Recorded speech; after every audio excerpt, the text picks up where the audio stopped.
First Contact's folly.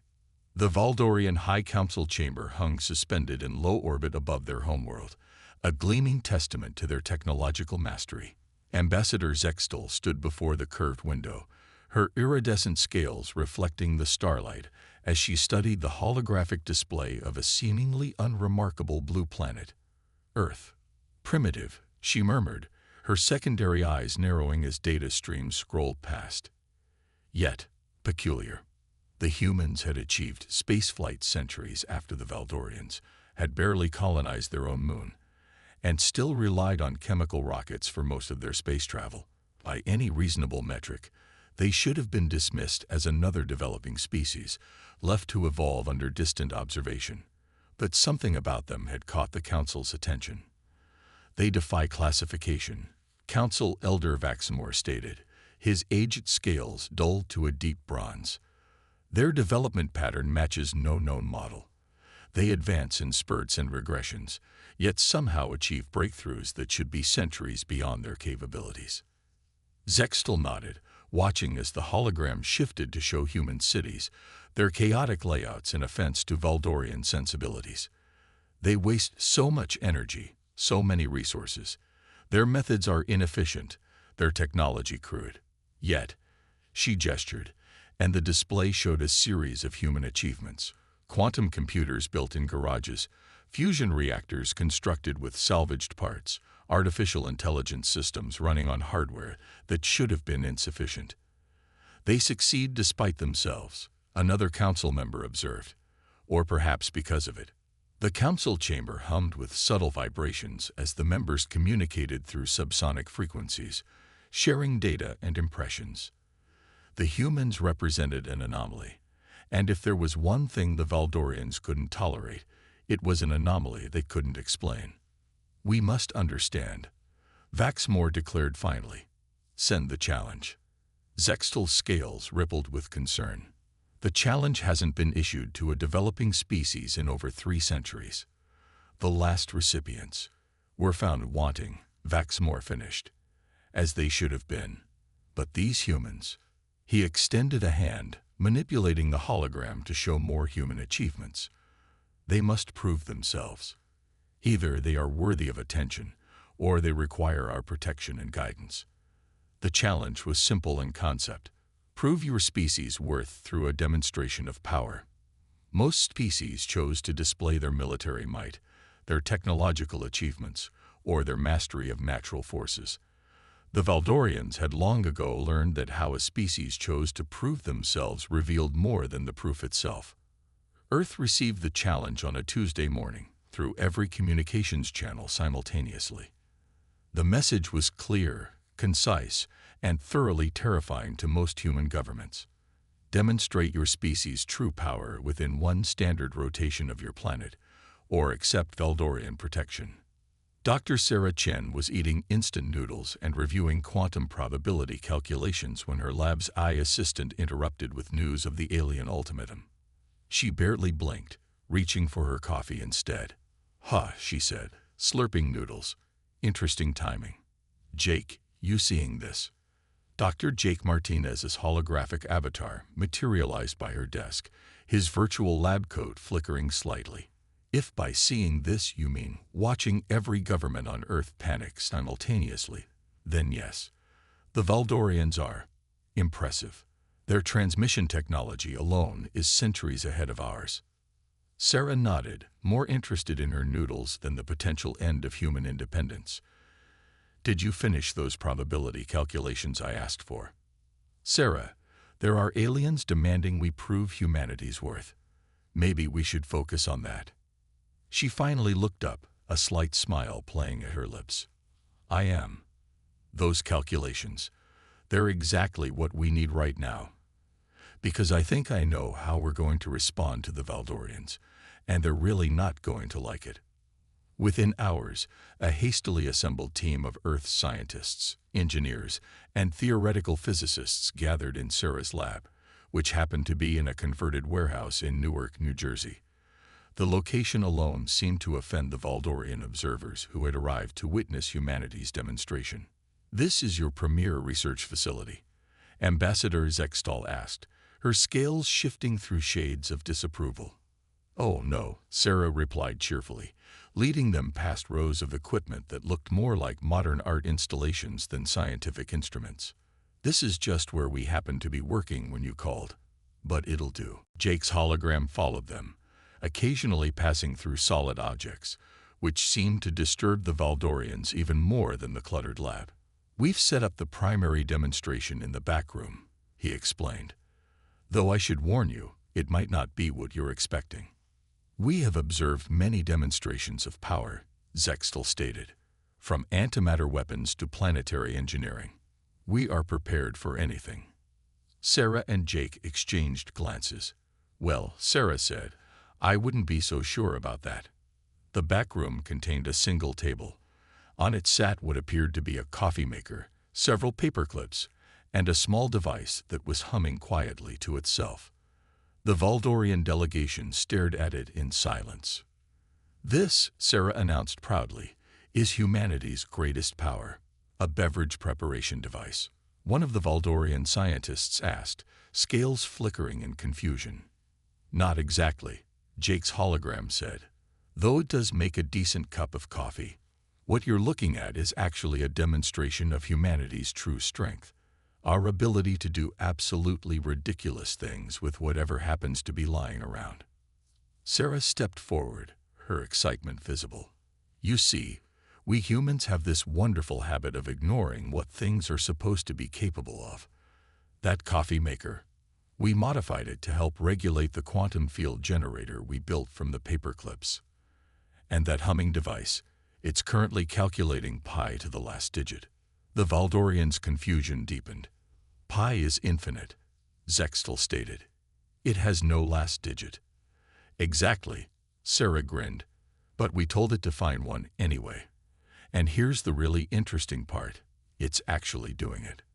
The implications of what she was saying began to dawn on the Valdorian scientists, their scales shifting to alarmed shades of violet.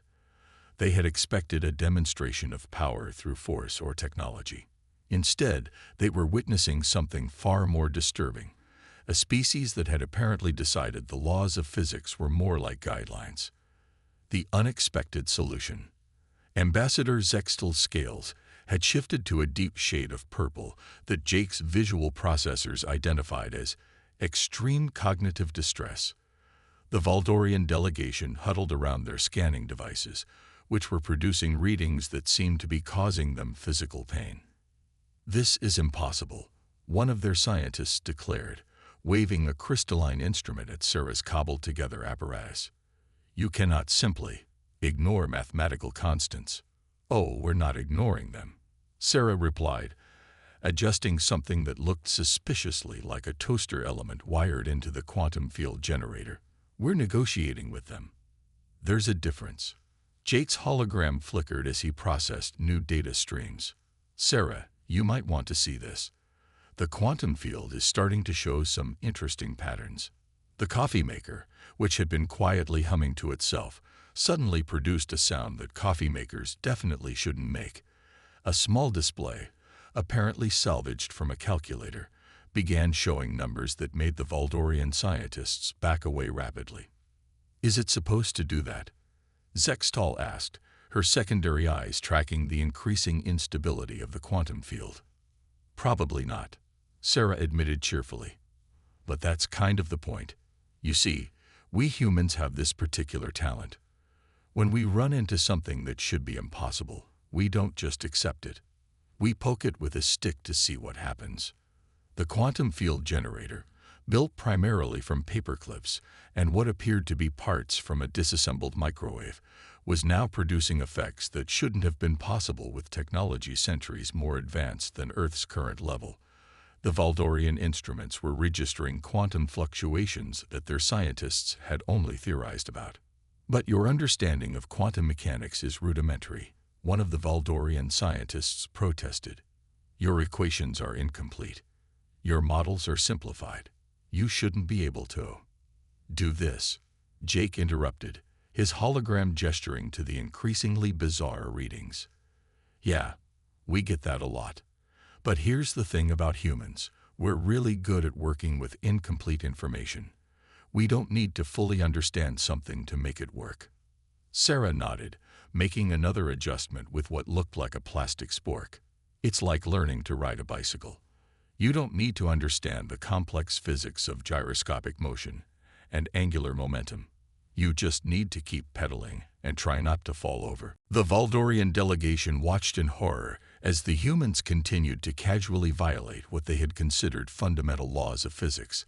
The coffee maker was now calculating pi backwards, starting from infinity and working its way toward zero. The quantum field generator had somehow achieved quantum entanglement using only household items and what might have been a broken Nintendo controller.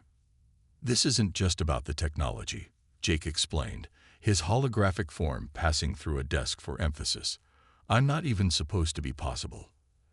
I that achieves true consciousness. That's supposed to require quantum computing substrates, massive processing power, and incredibly complex algorithms. Instead, they built me using repurposed gaming computers and a neural network that technically shouldn't work. We call it hacky, Sarah added proudly. It's when you know something probably shouldn't work, but you keep adjusting it until it does anyway. Zextal's scales had shifted to a shade that Jake's database didn't even have a name for.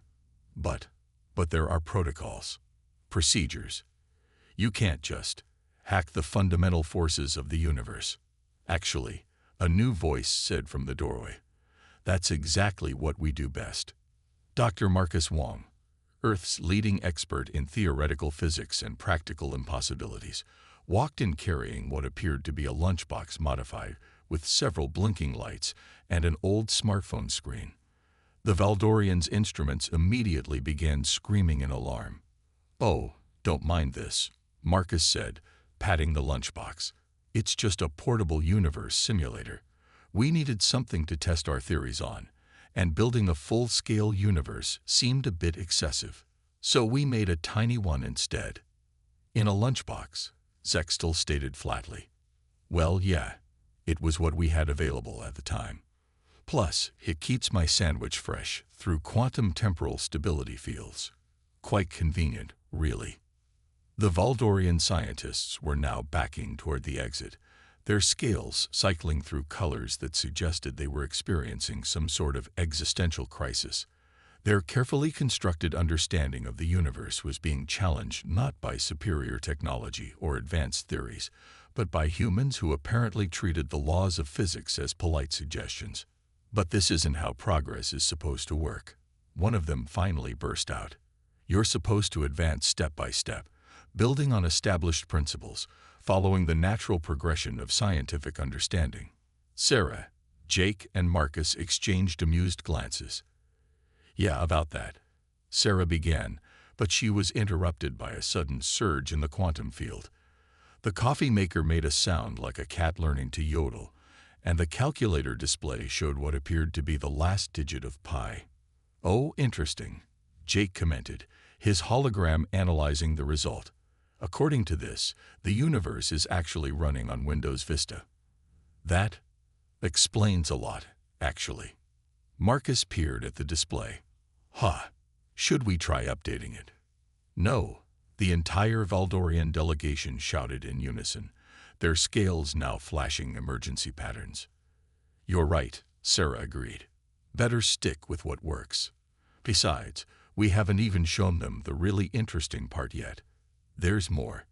Zextal asked weakly. "Oh, yes," Jake said, his holographic grin widening. "We haven't even gotten to the part where we explain how we accidentally discovered faster-than-light travel while trying to make a better toaster." The lunchbox universe simulator chose that moment to hiccup, briefly reversing gravity in the room. As office supplies and scientific equipment drifted toward the ceiling, Sarah caught the look of absolute bewilderment on the Valdorians' faces and smiled. This, she thought, was exactly why humans had survived and thrived despite everything the universe had thrown at them. Not because they were the strongest or the smartest, but because they had mastered the art of turning "that's impossible" into "hold my beer and watch this." Tables turned. The emergency message from the Valdorian homeworld arrived just as Sarah was attempting to explain why humans had decided to teach an AI to appreciate cat memes. The holographic display that materialized in the middle of her lab showed a scene of chaos that made even Jake's digital expression turn serious. High Council, Zextal addressed the projection, her scales shifting to formal patterns. What has happened? The aged visage of Council Elder Vaxmore appeared, his scales a disturbing shade of gray. Our quantum computation network has destabilized. The autonomous systems are exhibiting unprecedented behaviors. We require immediate assistance. Sarah, Jake, and Marcus exchanged glances. Unprecedented how? Marcus asked, already reaching for his modified lunchbox universe simulator.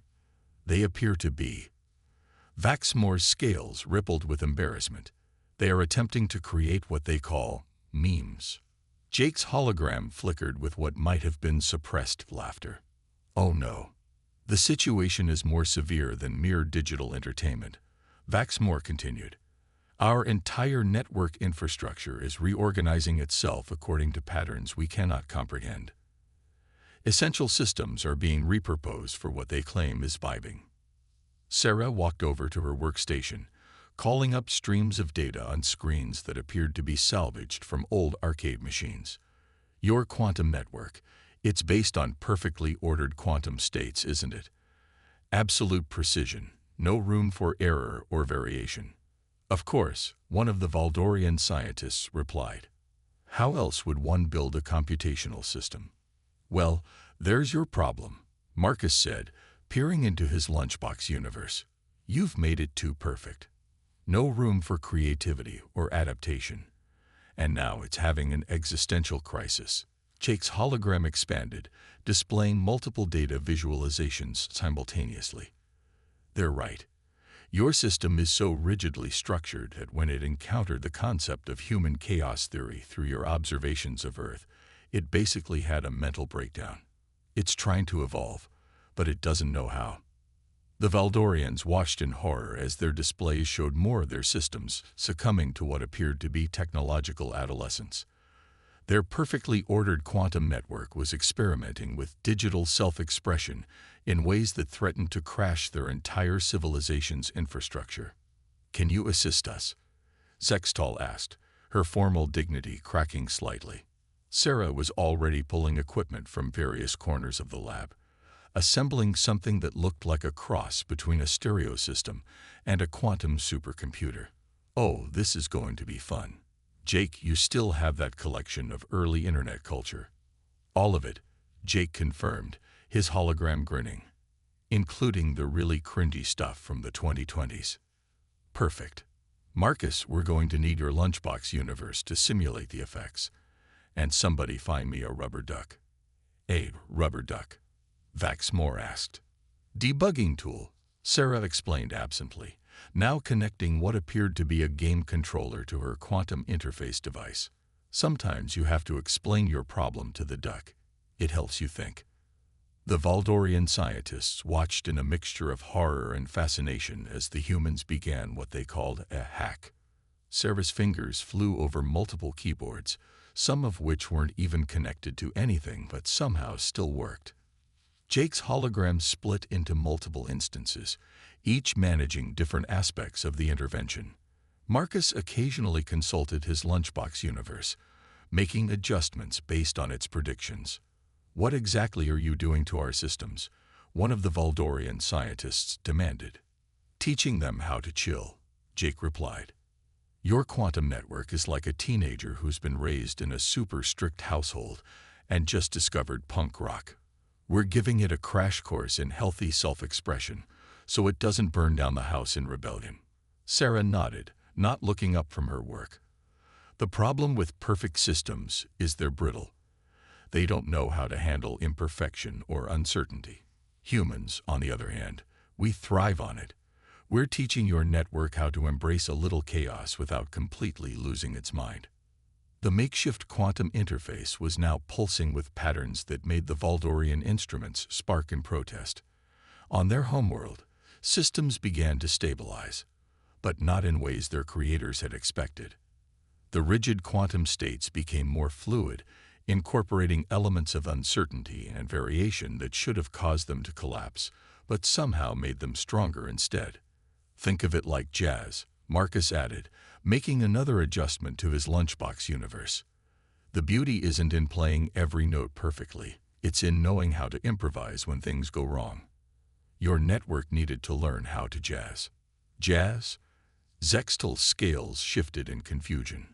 What does human music have to do with quantum computation? Everything, Jake said. Because that's another thing humans are really good at, finding connections between things that shouldn't be connected. Music and math, art and physics, memes and quantum mechanics. It's all related if you look at it the right way. The emergency displays from the Valdorian homeworld showed their systems stabilizing, but in a new configuration that their scientists could barely comprehend. Their perfect quantum network had learned to incorporate imperfection as a feature rather than a bug, creating something more resilient and adaptable than its original design. We've basically taught your AI to appreciate abstract art, Sarah explained, finally stepping back from her work. It's still incredibly powerful and efficient, but now it understands that not everything needs to be perfect to be valuable. Sometimes the flaws are what make things interesting. Vaxmore's projection showed his scales shifting through colors of deep thought. You have transformed our most advanced technology by teaching it. Human imperfection. Yep, Marcus said cheerfully, closing his lunchbox universe with a click. And as a bonus, your network now has a much better sense of humor. Though I should warn you, it might start sending you cat pictures. The Valdorian delegation looked at their readings, then at the humans' makeshift equipment, then at each other. Their perfectly ordered understanding of the universe had just been completely upended by a species that had saved an advanced quantum network using memes and jazz theory. I believe, Zextal said slowly, her scales showing a new pattern of respect, we may need to reconsider our definition of power. The power of imperfection. The Valdorian High Council chamber had changed in subtle but significant ways since humanity's intervention in their quantum network crisis. Holographic displays now showed occasional glimpses of cat videos alongside serious data streams, and there was a rubber duck sitting prominently on Council Elder Vaxmore's desk. Nobody quite remembered who had put it there, but somehow it felt right. You're saying, Vaxmore addressed the assembled human team, that this chaos, this imperfection, is not a flaw to be corrected but a source of strength. Sarah Chen sat cross-legged on a hover chair she'd modified to play music, much to the Valdorians' continued bewilderment. Think of it like evolution. If every organism was perfect, there'd be no room for adaptation. No variation means no innovation. Besides, Jake's hologram added, now sporting a digital Hawaiian shirt that made the Valdorian scientists wince. Perfect systems are predictable. Predictable systems are vulnerable. Marcus Wong was busy examining the chamber's quantum architecture through his lunchbox universe simulator. You know what's really interesting? Your civilization achieved incredible technological advances, but you did it by essentially brute forcing your way through problems, always choosing the most efficient, most perfect solution. Is that not the logical approach? One of the council members asked. Logical, sure, Sarah replied, but not very creative. Humans, we look at a problem and think, how can we solve this in the absolute weirdest way possible? Sometimes it fails spectacularly, but when it works, she gestured to the now stable but significantly more eccentric quantum network. The chamber's displays suddenly flickered, showing alert signals that made the Valdorian Council members' scales shift to alarm patterns. A new crisis was emerging, but this one was different from the quantum network instability. We're detecting a gravitational anomaly, Zextal reported, her scales rippling with concern. It appears to be a spontaneous microsingularity forming near our primary energy production facility. The Valdorian scientists immediately began running simulations, their perfectly ordered minds searching for the optimal solution. But their prediction showed only failure. Every perfect approach led to catastrophic results. Oh, a baby black hole. Sarah perked up with entirely too much enthusiasm for someone discussing a potentially civilization-ending phenomenon. Jake, remember that thing we did with the quantum foam and the modified microwave? Jake's hologram flickered with what might have been excitement. The one that almost turned New Jersey into a quantum pretzel. Good times. Marcus was already opening his Lunchbox Universe simulator. If we scale up that approach, add some of that quantum jazz we taught their network. The Valdorian Council watched in growing alarm as the humans began assembling what appeared to be a solution using parts of their chamber's own technology, several personal devices, and what looked suspiciously like a karaoke machine. This isn't a proper scientific approach, one of the council members protested. Exactly, Sarah said cheerfully, now rewiring what had previously been a perfectly good quantum data node. Proper scientific approaches are what the black hole will expect. We need to do something completely ridiculous. Jake's hologram expanded, displaying complex calculations that somehow incorporated both quantum mechanics and what appeared to be dance-move algorithms. The thing about microsingularities is they operate on very precise physical laws. But those laws have loopholes if you're willing to get weird enough. It's like jazz again, Marcus explained, making adjustments to his simulations. You have to know the rules really well to know exactly how to break them in just the right way. The Valdorians watched in a mixture of horror and fascination as the humans essentially began to improvise with fundamental forces of the universe. Sarah's makeshift device was now humming in what she claimed was the key of quantum fluctuation. Jake's calculations had somehow incorporated meme theory into space-time mathematics.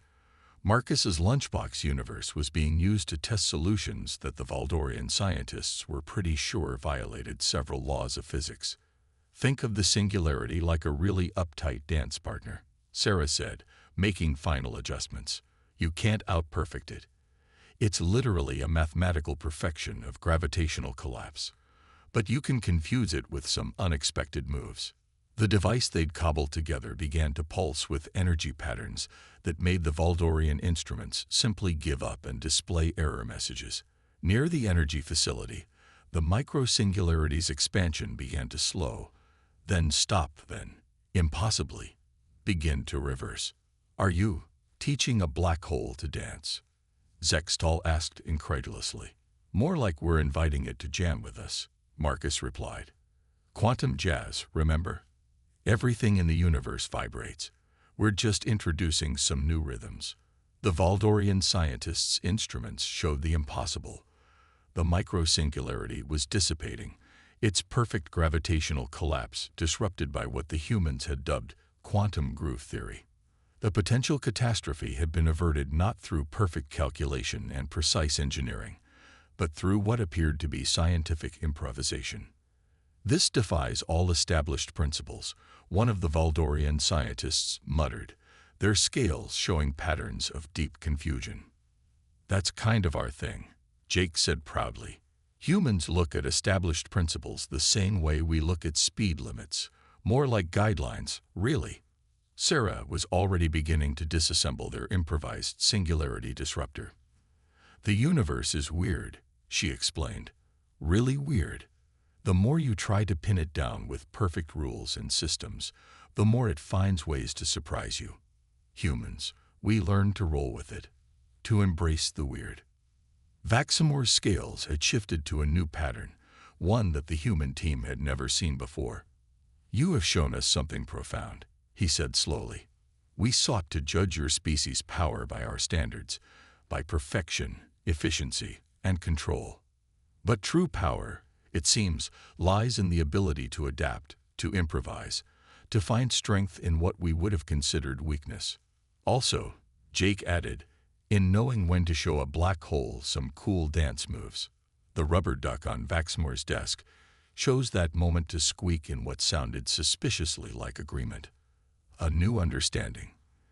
The celebration in Sarah's Newark lab was probably the first time in history that Valdorian dignitaries had experienced pizza and energy drinks. Their scales shifted through fascinating patterns of uncertainty as they watched humans and holograms alike participate in what Sarah had dubbed a quantum victory party. "I still don't understand," Zextal admitted, cautiously examining a slice of pepperoni pizza.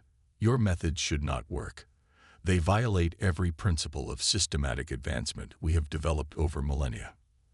"That's because you're still thinking in terms of right and wrong, perfect and imperfect," Jake explained, his hologram now wearing a party hat at a jaunty angle. "Humans, we think in terms of worth a shot. And hey, that kind of worked." Marcus was showing some of the younger Valdorian scientists his lunchbox universe, which was now running simulations of alternative physics models just for fun. "The universe is basically a huge experiment," he explained, "and experiments don't always go as planned. Sometimes the most interesting discoveries come from things going wonderfully wrong." The lab screens showed feeds from around the world and beyond.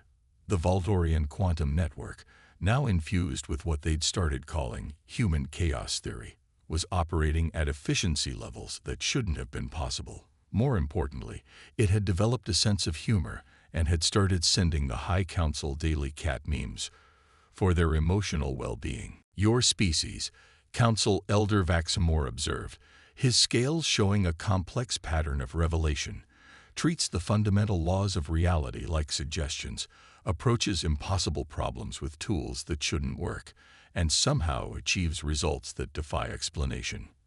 "By any logical standard, you should have destroyed yourselves centuries ago." "Oh, we almost did," Sarah said cheerfully, reaching for another slice of pizza. "Multiple times, actually. But here's the thing about humans, we're really good at learning from our mistakes. Well, sometimes. Eventually. Usually after making the same mistake a few more times just to be sure." Jake's hologram flickered with amusement. "We call it the scientific method. Though our version involves a lot more hold-my-beer moments than most species are comfortable with." The Valdorian High Council had convened an emergency session earlier that day, following the successful resolution of both the quantum network crisis and the micro-singularity incident. Their conclusion, reached after hours of debate, had sent ripples through their entire civilization. "We came to judge your species," Zextal said, finally taking a tentative bite of pizza. Her scales immediately shifted to a color that suggested either delight or mild panic. "We expected to find you wanting to take you under our protection and guidance. Instead, you found out that sometimes the best way forward isn't the perfect way." Marcus finished, closing his lunchbox universe with a satisfied click. "Sometimes you need to embrace a little chaos, a little imperfection, to find solutions you never would have considered otherwise." Sarah nodded, pulling up a holographic display of her own. It showed the original coffee maker quantum experiment, still happily violating several laws of physics in the corner. "The universe is infinite, which means there are infinite ways to solve any problem. If you limit yourself to only the perfect solutions, you're cutting yourself off from most of the possibilities, including the really fun ones," Jake added, his hologram now attempting to teach some of the younger Valdorian scientists how to dance. Their scales were shifting through patterns that suggested they were simultaneously horrified and intrigued. Vaxamore stood, his aged scales settling into a formal pattern. "The High Council has reached a decision regarding humanity's demonstration of power." The room quieted, even the quantum experiments seeming to hum more softly in anticipation. "In all our history of evaluating species, we have never encountered one quite like humanity. You do not follow the expected paths of development. You do not respect the proper order of technological advancement. You solve problems in ways that should not work, using methods that should not be possible." Sarah, Jake, and Marcus exchanged proud grins. "And in doing so," Vaxamore continued, his scales shifting to a new pattern that even their oldest records had no name for, "you have shown us a kind of power we never knew existed. The power of imperfection, the power of adaptation, the power of looking at the impossible and saying, Let's try it anyway. The council elder reached into his robes and withdrew what appeared to be a rubber duck. We have much to learn from each other. Humanity will not be placed under Valdorian protection. Instead, we propose an alliance of equals.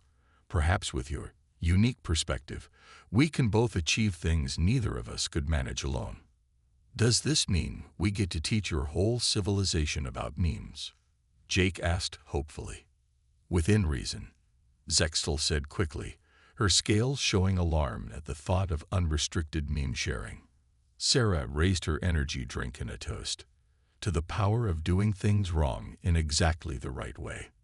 The humans, holograms, and even the Valdorians joined in the toast. In the corner, the coffee maker quantum experiment made a sound that might have been a cheer, briefly reversed gravity in the room, and somehow turned all of Jake's holographic party hats into actual physical objects.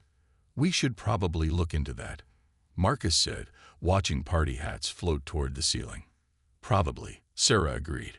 But first, who wants to see what happens when we introduce the Valdorian quantum network to cat videos with synthesizer music? The Valdorian scales shifted to patterns of resigned acceptance. They had sought to evaluate humanity's power by their own standards of perfection and control. Instead, they had discovered that true power sometimes came wrapped in duct tape and quantum uncertainty, powered by coffee and curiosity, guided by the profound wisdom of knowing that sometimes the best way to solve a problem was to try something that probably shouldn't work. And somehow, in defiance of all logic and reason, it usually did. The rubber duck on Vaxmore's desk squeaked in agreement, briefly achieved quantum superposition, and began playing jazz.